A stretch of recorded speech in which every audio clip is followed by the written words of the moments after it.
जय श्री कृष्णा, राधे राधे।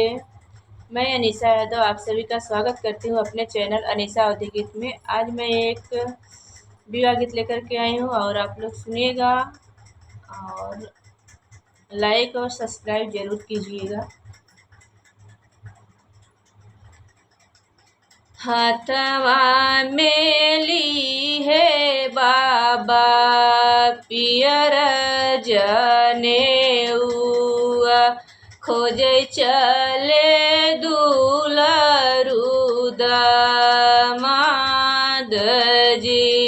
हाथवा में ली है बाबा पियर जनेउआ, खोजे चले दुलरू दामाद जी।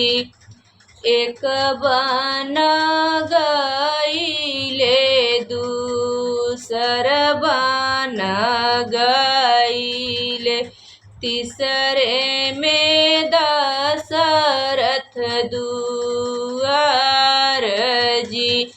एक बन गईले दूसर बन गईले, तीसरे में दशरथ दुआर जी।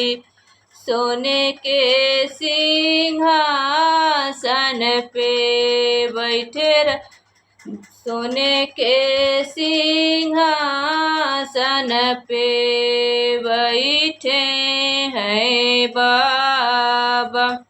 बाबा के देखें मुस्काई जी। सोने के सिंहासन पे बैठे हैं राजा। बाबा के देखें मुस्काई जी। किया तो है चाही राजा अनधन सोनावा, किया तो है महल अटारी जी। किया तो है चाही राजा अनधन सोनावा, किया तो है महल अटारी जी। कवन जरूरत तोहके लागल हो, कवन जरूरत तोहके लागल हो राजा। आय बड़े भीनु सार जी। कवन जरूरत तोहके लागल हो राजा। आय बड़े भीनु सार जी। नहीं हमें चाही राजा महल अटारिया, नहीं चाहिए धन सोना जी।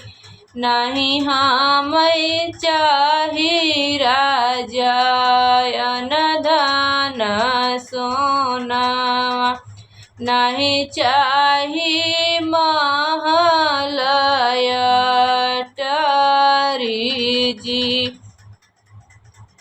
सीता के जोगे हम बर को जैनी सरे, आए बड़े भीनु सार जी।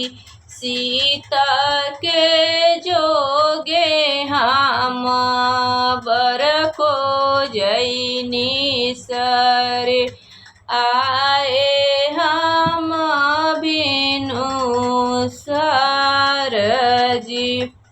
तोहरे ही घरे बाहनी तोहरे ही घरे बाहनी राम दुलारुआ, मोरे घरे सीता कुंवारी जी। तोहरे ही घरे बाहे राम दुलारुआ, मोरे घरे सीता कुंवर जी। का तू ही देव राजा दान से दहेजवा, का तू ही देव कन्या दान जी। का तू ही देव राजा दान से दहेजवा,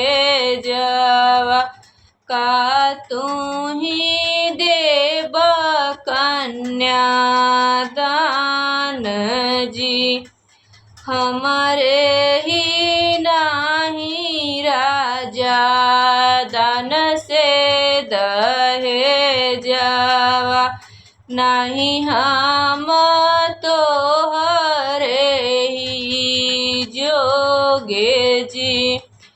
हमारे ही नाही राजा दान से दहेजवा, नाही हम तोहरे ही जोगे जी। हमारी न सीता हाई दान दहेजवा, ओ नहीं दई करब कन्या दान जी। हमारे ही सीता हाई दान से दहेजवा, ओ नहीं दई करब कन्या दान जी।